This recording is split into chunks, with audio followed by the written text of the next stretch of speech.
Bismillahirrahmanirrahim. Elhamdülillah ve salatu ve selamu ala Resulillah ve ba'd. El-Usulü Thalâtha. Üç negiz risalasin mına şu kitapta düşündürmesi menen, şarhı menen okunu başlayız. Ar bir musulman bilüsü farz bolgan üç masele mına şu kıskaça bolgan risalada bayandap beriledi. Biz mına şu kitapta öte kenen türde okubayız. Kıskaça türde Allah kadir kılgança ar bir maselege kıskaça türde toktolup ötөбүз. Ar bir musulman bilүүsü farz bolgon üç masele bayandalat bu kitapta. Oşonduktan el-Usulü Thalâtha üç negiz dep atalıngan. Üç negizge kirişүүдөн aldın üç mukaddime, üç kirişүү zikir kılıngan, bayandalgan. Anan üç maseleni bayandaydı. Anan üç masele bayandaladı. Anan hatime mındaç aytkanda kitap uşunu menen ayağına çıgat, ahiret günü jana başka kebir maselelerdi bayandоо menen birge. Kan emese ошол kitapta okunu başlasak. Bismillahirrahmanirrahim. Qala şarih hafizahullah. Elhamdülillahi rabbil alamin ve sallallahu ve sellem ala nebiyhi Muhammed ve alihi ve sahbihi ecmaîn. Amma ba'd. فيقول الإمام محمد بن سليمان النجدي رحمه الله في هذه الرسالة القيمة المعروفة بالأصول الثلاثة يعلم هذا خطاب لطالب العلم هذا خطاب لطالب العلم والمعنى تعلم واجتهد في العلم. İmam Muhammed rahimahullah mına uşul risalasında belgülü bir risalasında uşul üç negiz risalasında mınday deydi. Demek bilip koyun deydi. Bul hitap, bul kayrulu talib-i ilim üçün, ilim talap kılıuçu üçün. Bunun manisi ilim algın, hareket kılgın ilimde degeni. Ve kavluhu rahimakallah hâzâ min talattufu şeyh bi tullâbil ilm bi du'a lahum ve men rahimahullah aflaha ve sa'ida ve nâle hayrad dunya vel âhire. Şeyh rahimahullah'ın mana jumşaktığından ulam şeyh rahimakallah sağa Allah rahim kılsın dep talib-i ilimge dua kıldı. Talib-i ilimdin aksına dua kılуу menen başladı kitabını. Allah Taala kimge rahim kılgan bolsa çındığında baktılуу boldu, iyigilikке жетти, dünya jana ahiret jakşılığına жетти degeni. Ve kavluhu ennehu yecibu aleyna taallum arba'i mesail ay arba'a mesail yecibu aleyna ma'rifatuha. Ennehu yecibu aleyna bizge mildet, mındaç aytkanda vacip, farz, 4 maseleni oku үйрөнүү. Эми бул жерде суроо туулат.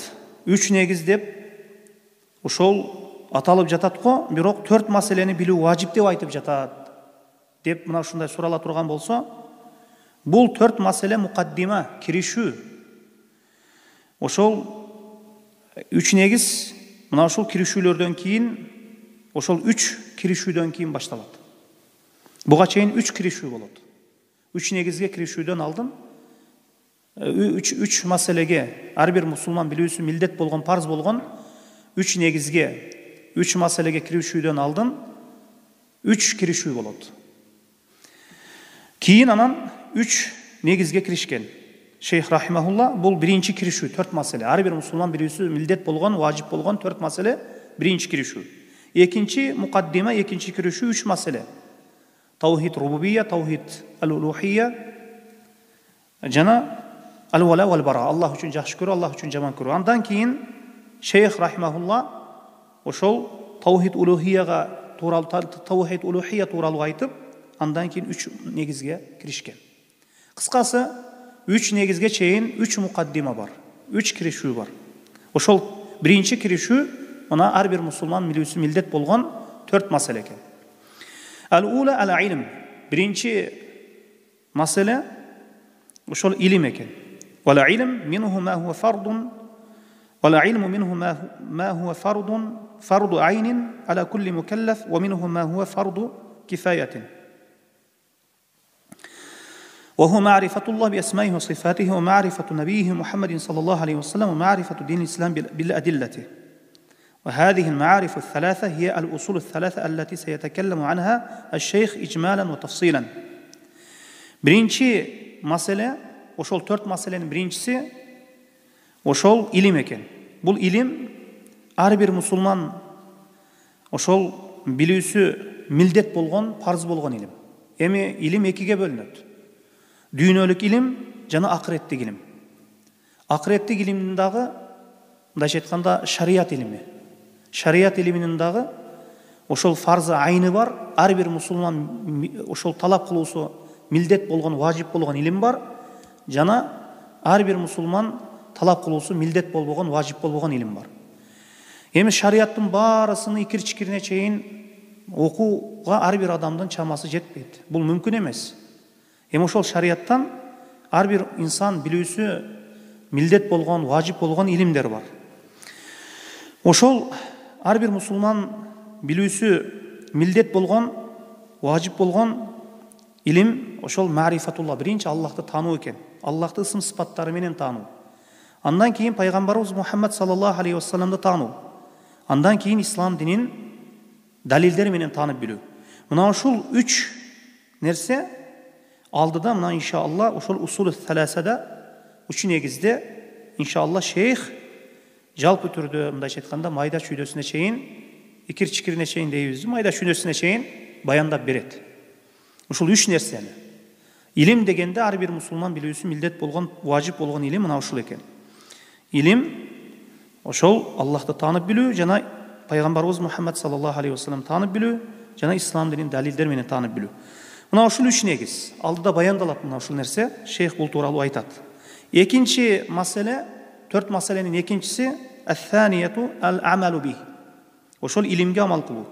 لأن هذا هو مقصود من تعلم العلم وليس المقصود مجرد تحصيل معلومات في الذهن وإنما المقصود بالعلم الشرعي هو تحقيق الإيمان والعمل الصالح فالعلم بلا عمل يكون وبالا على صاحبه وحجة عليه نعوذ بالله.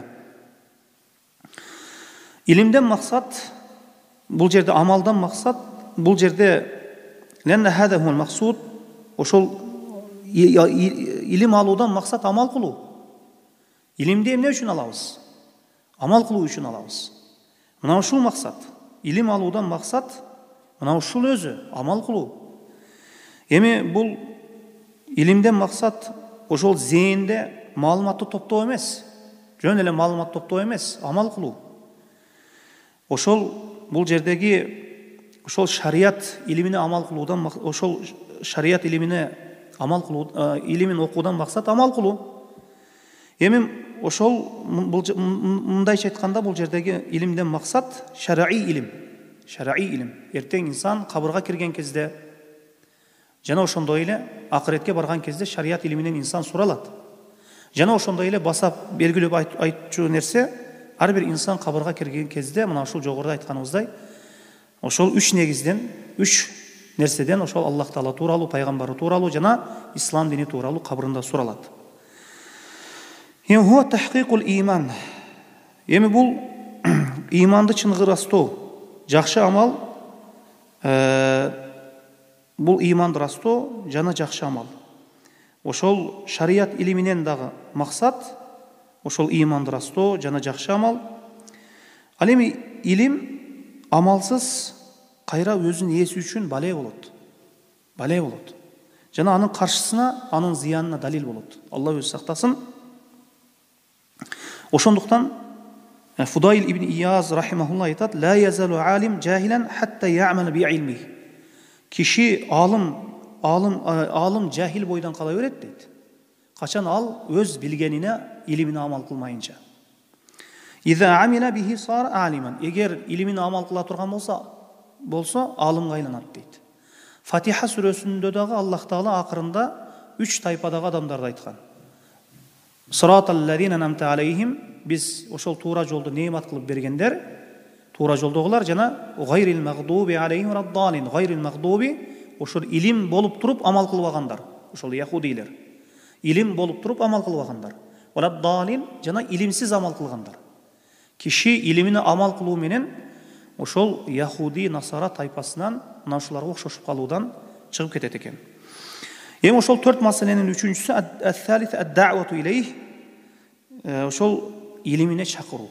Амал кылгандан кийин ошол нерсеге чакыруу. Фа иза иҗтахада ал-инсан ва хассала илман. Эгер инсан аракет кылса, ошол илим, ошол инсан аракет кылса, анда илим пайда болот.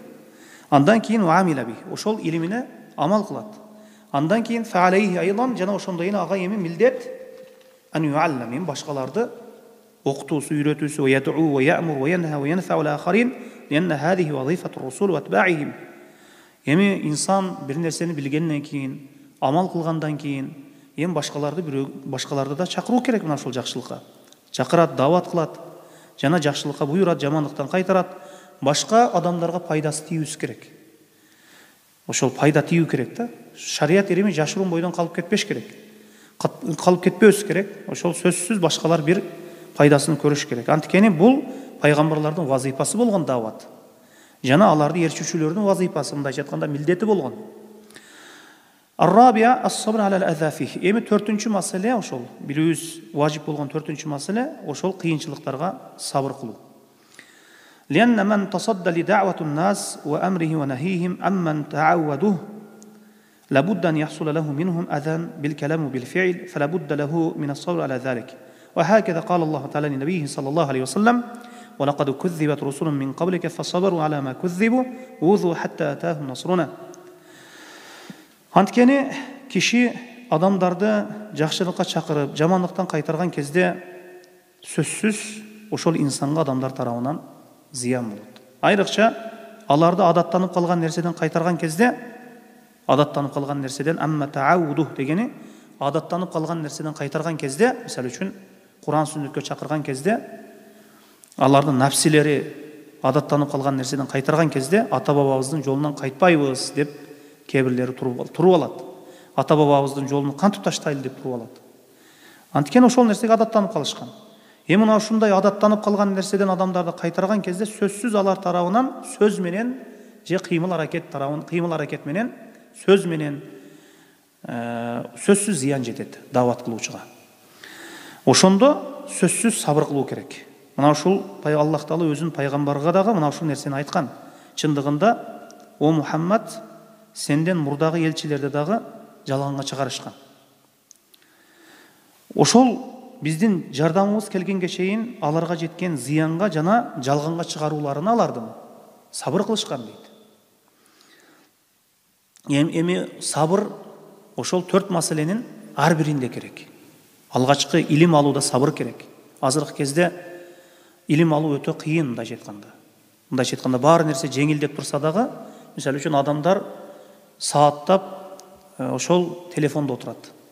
Ал эми 1 саат устаздын алдында отуруп сабак окуп койгонго эмне сабыр жетпейт кээ бир адамдарды. Же илимге сабыр керек, жана амалга сабыр керек, дават кылууда сабыр керек. Мына ошондуктан сабырга ар дайым муктажбыз. Эми мына фассабруху асасул кыям бил мухиммат ва амалу салиха. Эми амалдан алдын дагы сабыр кылуу керек. Амалды аткарып жатканда сабыр кылуу керек, жана амалдан кийин дагы сабыр кылуу керек экен. Амалдан алдын кандай сабыр кылабыз? Мисалы үчүн ар бирибиз билебиз, кыямул лайлдин өтө фазилеттүү сообу көп экендигини, жана Рамазанда тахаджуд намазын окуу, таравих намазын окуу ошол фазилеттүү өтө чоң сооп амал экендигин билебиз баарыбыз. Ошого эми ошону аткаруу үчүн, ошол сооптуу иштерди аткаруу үчүн эми сабыр керек. Жана ошондой эле амалдын аралыгында дагы, ошол амалды аткарып жаткан убакытта дагы сабыр керек. Мисалы үчүн намазды окуп жаткан кезде хушу менен акырына чейин, саламга чейин берилип, ыклас менен окуп чыгаруу дагы ар бир адамдын колунан келе бербейт, анткени ой чачырайт. Жана ошол амал бүткөндөн кийин ошол амал Аллах ыраазылыгы үчүн болдубу, же адамдар ыраазылыгы үчүн болдубу, кожо көрсүн болдубу, же кожо уксун болдубу? Эми ошол амалды көтөрүп сақтап Аллахтың алдына алып бару үшін дағы сабыр керек. Мына Құран-ы Кәримде айтылады, ла тубтилу аъмалакум деген. Амалдарыңарды бекер қылып албағыла деген Аллах Тағала. Мына алымдар айтады ушул аяттың тафсиринде ла тубтилу аъмалакум бил маъси. Күнөөлөр менен амалдарыңарды бекер кылып албагыла деген. Эми ихластуу пенде бул күнөөсүн жашыргандай соо иштерин да жашырат да. Биз күнөөбүздү канчалык жашырабыз? Ар бир инсан күнөөсүн жашырат. Ошондой эле инсан күнөөсүн жашыргандай соо иштерин да жашыруубуз керек экен. Эми мына Лукман баласына осият кылып айтканда: "Я бунайя акимус салах ва амур бил ма'руф ва нха анил мункар васбир ала ма асабак." О балакайым, намазды тургузгун. Жакшылыкка буйрур, жамандыктан кайтар, жана сага жеткен нерсеге сабыр кыл деген. Эми قال الشيخ والدليل على هذه المسائل قوله تعالى بسم الله الرحمن الرحيم والعصر إن الإنسان لفي خسر إلا الذين آمنوا وعملوا الصالحات وتواصوا بالحق وتواصوا بالصبر.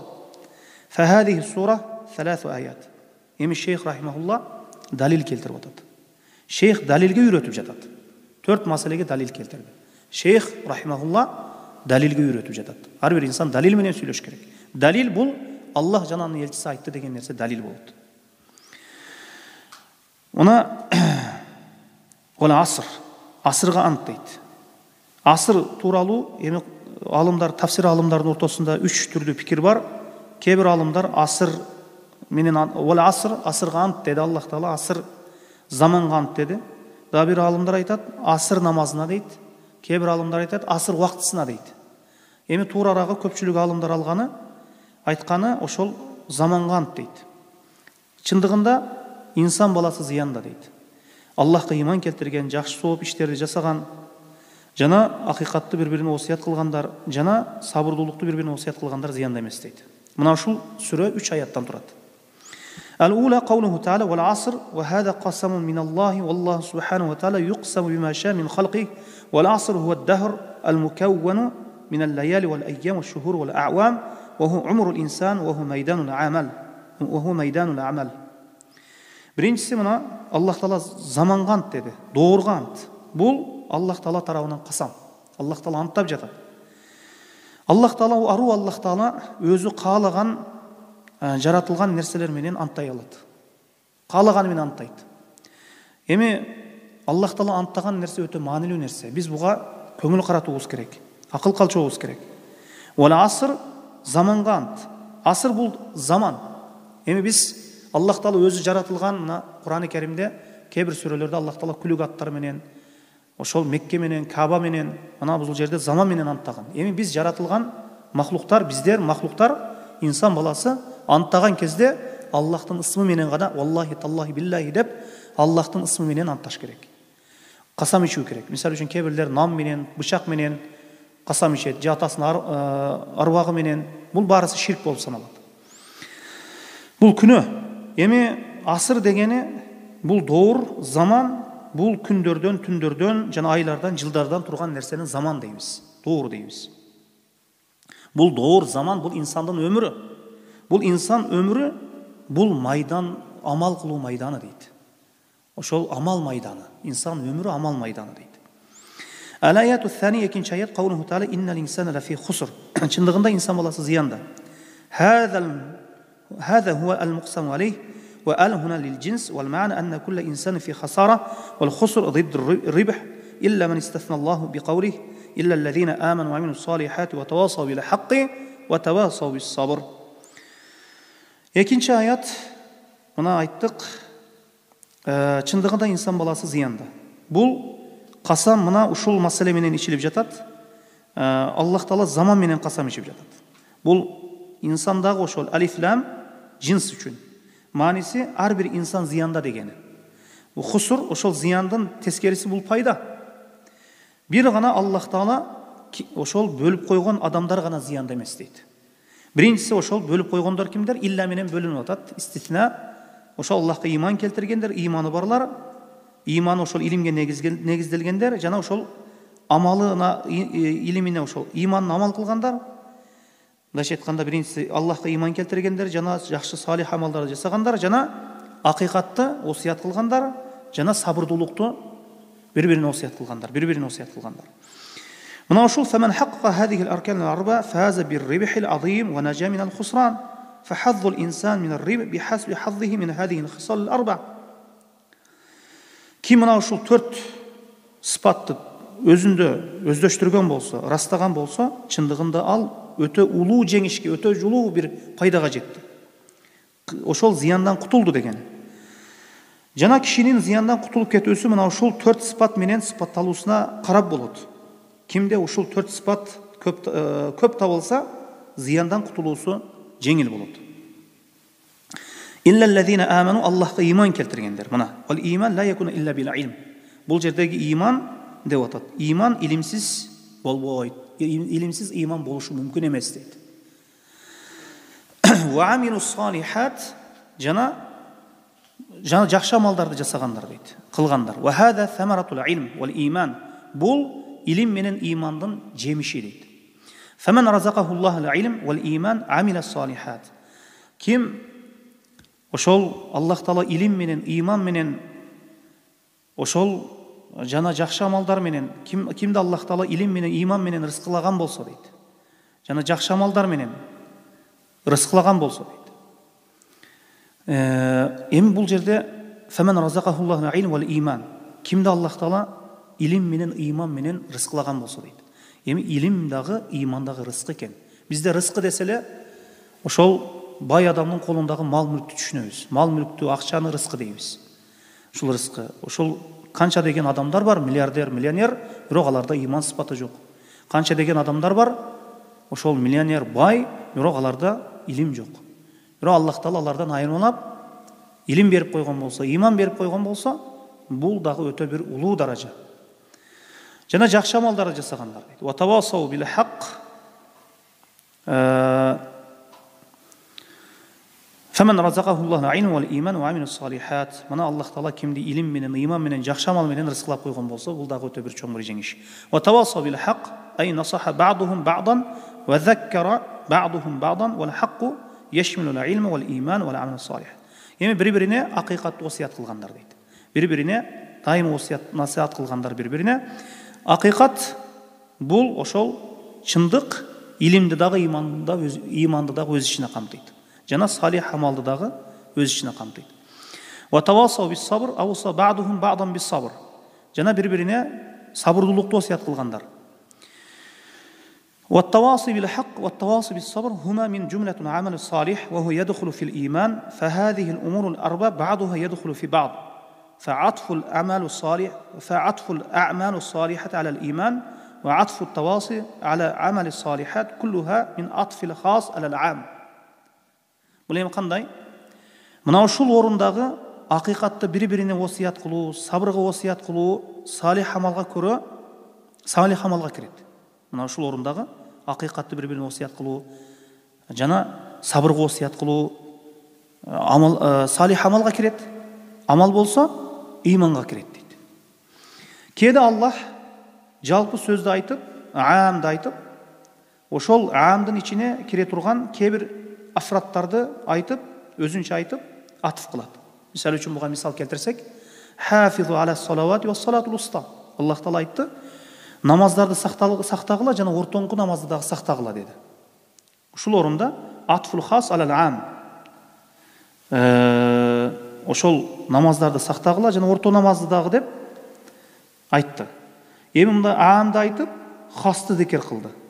Ва менен экөөнүн ортосун бөлдү да. Хафизу аля салати ва салатул уста деп. Иманды айтты, имандын ичине амал кирет. Демек, амалды иманга атып кылуу хасты аамдан кийин келтирүү бабына көрө. Мындайча айтканда, жакшылыкка чакырып, кийин сабырга чакыруу, бири-бирин ошол жакшылыкка чакыруу, сабырга чакыруу бири-бирине амалы салихтин ичине кирет. Хасты аамга атып кылуу бабына көрө мына ушундай экен. Эми фадаллат хадихи сура аля масаил ал-арба аллати закараха шейх рахимахулла зикир кылган мына ушул 4 маселеге мына ушул сүрө далалат кылат. Жана шейх рахимахулла 4 маселени билүү ар бир мусулманга важип деп эдик беле. Эми ошол 4 маселени ошол сүрө өз ичине камтыган. Мына мисалы үчүн биринчиси илим дедик го. المسألة العلم يدل لها قوله تعالى إلا الذين آمنوا. Мына илим маселесіне Аллахтың ошол төмөнкү сөзү далалат кылат. Аллахка иман келтиргендер. Мындан максат илим. ومسألة العمل يدل لها قوله تعالى. Жана амал маселесіне Аллахтың төмөнкү сөзү далалат кылат. وعملوا الصالحات, жакшы амалдарды кылгандар. ومسألة الدعوة يدل لها قوله تعالى وتواصوا بالحق. Жана дават маселесіне Аллахтың төмөнкү сөзү далалат кылат. Бири-бирине акыйкатты осуят кылгандар. ومسألة الصبر يدل لها قوله تعالى وتواصوا بالصبر. Ал эми сабырдуулук маселесине Аллахтын төмөнкү сөзү ошол Асыр сүрөсүндөгү төмөнкү сөз далалат кылат. Мына бири-бирине сабырдуулукту осуят кылгандар. Эми кала Шафии рахимахуллаху таала, Шафии рахимахуллаху таала, имам Шафии рахимахуллах айтты: Ал-имам al-ma'ruf Muhammad ibn Idris ahadul ayyimatul arba al-matbu'in. Бул имам Мухаммад ибн Идрис өзүнүн аты, 4 мазхабтын бирөөсүнүн негиздөөчүсү, Шафи мазхабынын негиздөөчүсү. Ушул киши айткан экен да: "Лау ма анзалаллаху худжатан ала халқихи илля хадихи сурата лакафатхум." Эгер Аллах таала ошол махлуктарга далил катары сүрө түшүрбөй, мына ушул сүрөнүн өзүнү гана түшүргөндө, мына ушул сүрө жетиштүү болмок деген экен. ومراده أنها سورة موجزة مختصرة إلا أن لها دلالة عظيمة حيث إنها دلت على أن الناس فريقان خاسر ورابح وفيها ذكر أسباب الربح والفوز والفلاح. Эми зыяндан кутулуу чечими ушул сүрөдө экен да. Башка сүрө түшпөгөндө ушул сүрө жетиштүү болмок да. Аллахты таанып билүүдө, Аллах тааланын акыйкатын таанып билүүдө мына ушул сүрө жетиштүү болмок дейт. Эми бул сүрөдөн мына ушул максат, бул сүрө өтө кыска, өтө бир мужизалуу, өтө бир кыска бир сүрө, өтө улуу бир далалатка далалат кылат, жана ошондой эле адамдарды экиге бөлүп койгон да. Ошол зыян көрүүчү жана пайда табуучу деп. Мына ушул сүрөдө ошол пайда табуунун себеби, ийгиликке жетүүнүн, жеңишке жетүүнүн себеби айтылган. Биз жогоруда айтып өттүк ал маселени, мына ушуга байланыштуу маселелерди. Ва кала ал-Бухари рахимахуллаху таала. Al-İmam Muhammed ibn İsmail sahibi, İmam Bukhari rahimahullah, Muhammed ibn İsmail sahibi sahih fi kitabih. Özünün Sahih Bukhari'sinde aytkan eken da. El-Cami sahih fi kitabil ilm, ilim kitabında. İlim kitabında babun al-ilmu qabla al-qawl wal-amal. Ve-dalilu qawluhu ta'ala fa'alam ennehu la ilaha illallah ve-estağfir li-zenbik. Ve-estağfir li-zenbik. İmam Bukhari rahimahullah dalil keltir. İmam Bukhari rahimahullah da dalil keltirip atат. Мына ар бир маселеге далил керек. Ушул китеп илим китебинде айткан экен. Илим бул сөздөн да жана амалдан да мурда деп. Буга далил катары мына Мухаммад сүрөсү 19-аятын келтирди. Билгин, албетте Аллахтан башка сыйынууга татыктуу зат жок. Күнөөлөрүң үчүн кечирим сура дейт. Далил келтирди. Далил менен сүйлөп жатат. Мына ислам ахлус сунна вал жамаат алымдары. Кала шейх فبدا بالعلم قبل القول عمل ولا عمل. Шейх айтып жатат, илим мына сөздөн да амалдан да мурда айтылган дейт. Мына илим окугун деп атпай Аллах таала. Билгин деп айтып жатат. Фа'лам, илим алгын, билгин. Вастагфир ли-занбик. Аллах таала илим менен баштады. Мына ай бада Аллах фил ая бил илм qabla al-qawl wal amal. Сөздөн да амалдан да мурда Аллах таала илим менен баштады өз аятында. Ва хуа al-истигфар. فأمر الله أولا بالعلم بالتوحيد فعلم أنه لا إله إلا الله ثم أمر ثانيا بالاستغفار فقال واستغفر ذنبك وهو من العمل дейт. Экинчиси Аллах таала мына илимден кийин истигфарга буйрду. Мына биринчиси Аллах таала фа'лам деп таухидке буйрду. Биринчи таухидти окуп үйрөнгөн, Аллахтын бирлигини окуп үйрөнгөн деди. Мына ушул эң негизги нерсе. Биринчи инсан ошол илимди таухидтен башташ керек. Андан кийин Аллах таала экинчи нерсеге буйрду, истигфарга буйрду. Истигфардан максат ошол күнөөлөрүңө кечирим сурагын дегенден максат бул амал болот. Якулу шейх рахимахуллах и'лам рахимакаллах. Мына биринчи алгачкы 4 маселе бүттү. Биринчи киришүүнү бүттүк. Экинчи киришүүгө эми кирип жатат шейх. И'лам рахимакаллах. Сага Аллах таала райым кылсын. Хада мин джинси ма каблаху. Бул жогорудагы айтылгандай эле. أنه يجب على جغر دغن جنسنا أنه يجب على كل مسلم ومسلمة تعلم الثلاث هذه المسائل والعمل بهن. معناه أن العلم بالمسائل الدين فرض على كل مسلم مسلمة على الرجال والنساء فرض عين وفرض كفاية. قال الله تعالى: من عمل صالحا من ذكر أو أنثى وهو مؤمن فلنحيينه حياة طيبة ولنجزينهم أجرهم بأحسن ما كانوا يعملون. Emin Şeyh Rahimahullah ikinci kirişüge kirdi. Her bir musulman erkek jana musulman ayal bilүүsü vacip bolgan 3 maseleni үйрөнүp амал кылуу важип дейт. Ошол ар бир мусулман эркекке жана мусулман аялга 3 маселени билип амал кылып үйрөнүүсү ошол важип экен. Бул ошол дин маселелери, мындан максат ошол илимден максат ошол дин маселелерин окуп үйрөнүүдө мусулман эркекке, мусулман аялга фарзы айны бар, фарзы кифаясы бар да. Эми бул жерде мына 3 маселе фарзы айн. Ошол дин маселелериндеги мына бул илим, мусулман эркек, мусулман аял билүүсү важип болгон илим, ошол фарзы айн. Фарз, ошол 3 маселени билүүсү фарз. Ошол эркегине дагы, аялына дагы дегендей. Эми илим кеде фарзы айн, фарзы кифая болот да. Кал Аллаху Таала, мына бул жерде мына аятты эмне үчүн келтирди? Аллах алам 3 маселени билип амал кылып, 3 маселени билип амал кылган кишиге, ошол аял болсун, эркек болсун, аларды жакшы жашоодо жашатабыз деп Аллах Таала мына ушундай уада кылган, мына ушундай уадасы бар деген аятты мына ошол Шейх Рахимахулла келтирди. Ал-ула, ошол 3 маселенин биринчиси, ай ал-масалатул ула мин ал-масаил ас-салас, ошол 3 маселенин биринчиси ан на'лама анна Аллах халакана ва разакана ва лам ятрукна хамалан. Биз билүүбүз милдет болгон нерсе, үчүнчү маселе, биринчи маселе, 3 маселенин биринчиси, чындыгында Аллах Таала бизди жаратты, бизге рызкы берди, бизди мындай керексиз нерсе катары, жөнсүз нерсе катары, бекер нерсе катары таштап койбоду. Ай мухмалина ла нумар ва ла нунха. Бизди не буйрубай, не кайтарбай таштап койгон жок да, не тыюусуз, не буйруксуз таштап койгон жок. Ва ла насиру ала манхажи кавим, туура жолсуз дагы таштап койгон жок. Бал иннаху субханаху ва таала qad arsala ilayna rasulan. Balkim bizga Alloh taolo o'zining elchilarini jiberdi.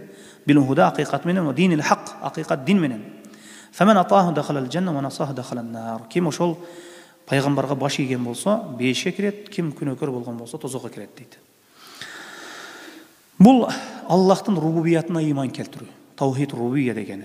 هذه المسألة الأولى ومعناها الإقرار بالتوحيد الربوبية ومن ربوبيته تعالى إنعامه على عباده وعظم نعمه على عباده إرسال الرسول وإنزال الكتب لتعرف العباد بربهم وبحقه عليهم. Мына ошол биринчи маселе таухид рубубияга келтирүү. Таухид рубубияга иман келтирүү. Бул таухид рубубияга иман келтирүү. Ошол Аллахтын рубубиятынан дейт. Аллахтын рубубиятына кирет. Аллахтын рубубиятына кирет. Пенделерге Аллах Таала неимат берүүсү.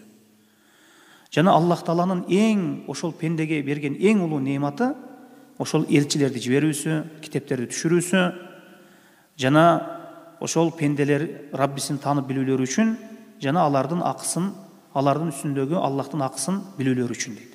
Мындайча айтканда, пенделерге Аллахтын акысын билдирүү үчүн пайгамбар жиберип, китеп түшүрүүсү Аллахтын рубубиятына далалат кылган неиматтарынан дейт.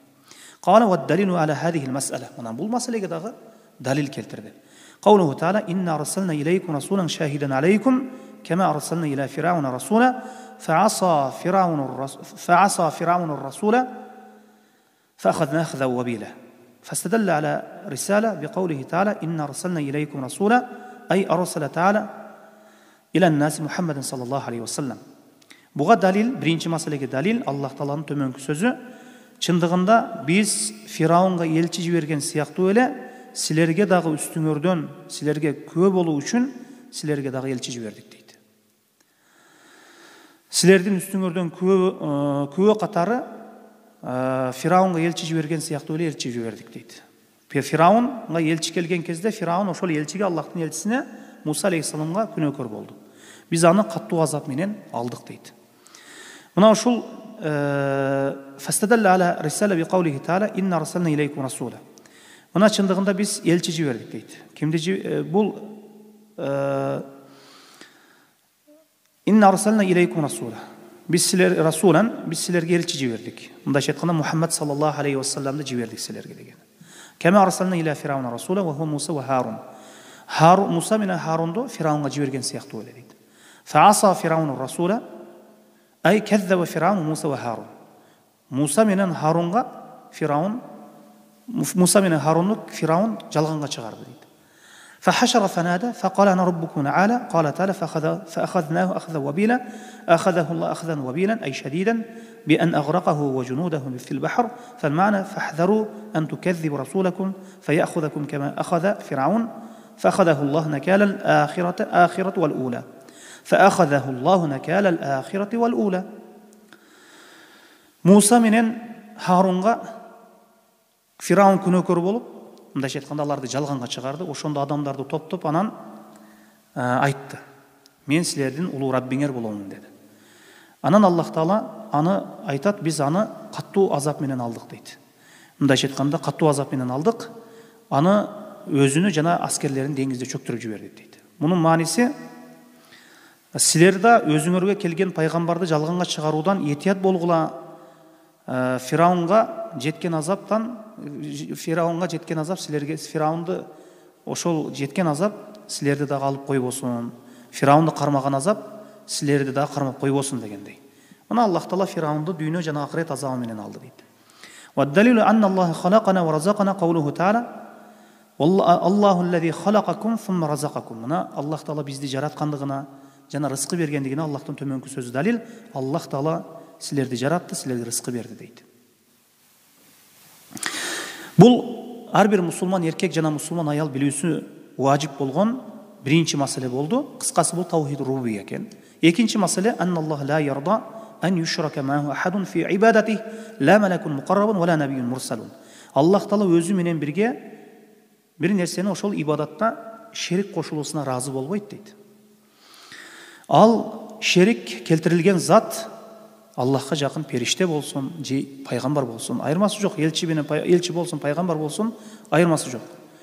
Ва хадиhi al-mas'alatu hiya mas'alatu tawhid al-ibada. Бул маселе таухид маселесиндеги маселе. Таухид маселесине байланыштуу ошол ибадаттагы таухид маселеси дейт. Мына ушул айтыла турган азыркы маселе. Ва хуа ихласу ад-дину лилlah.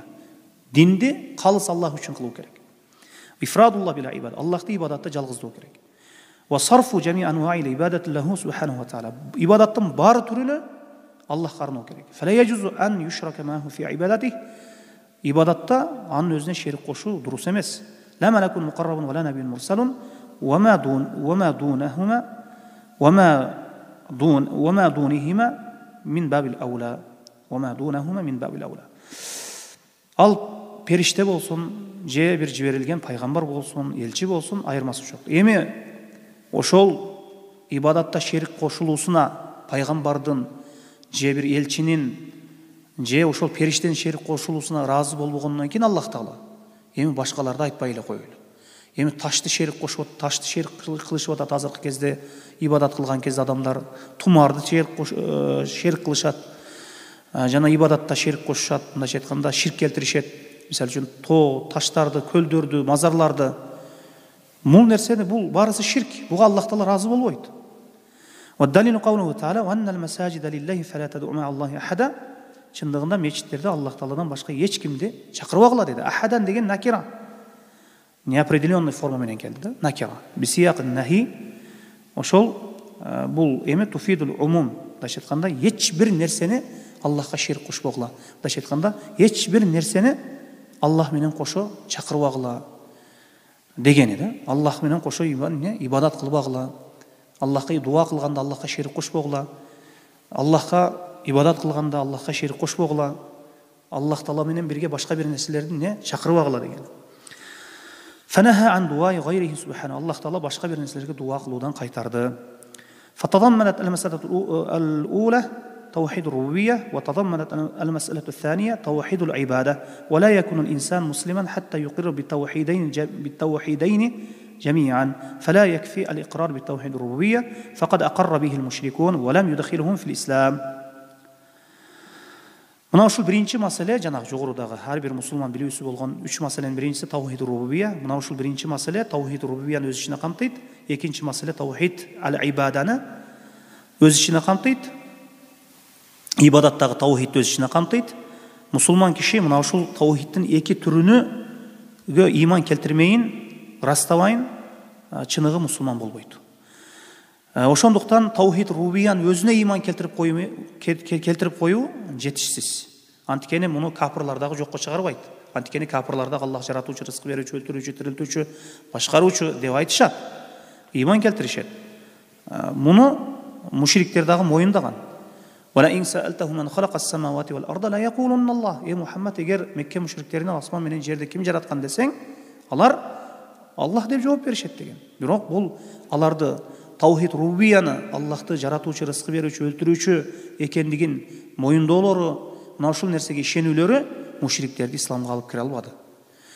Бул ошол ар бир мусулман эркек, аял билүүсү болгон 3 маселенин экинчиси, биринчиси, экинчиси болчу.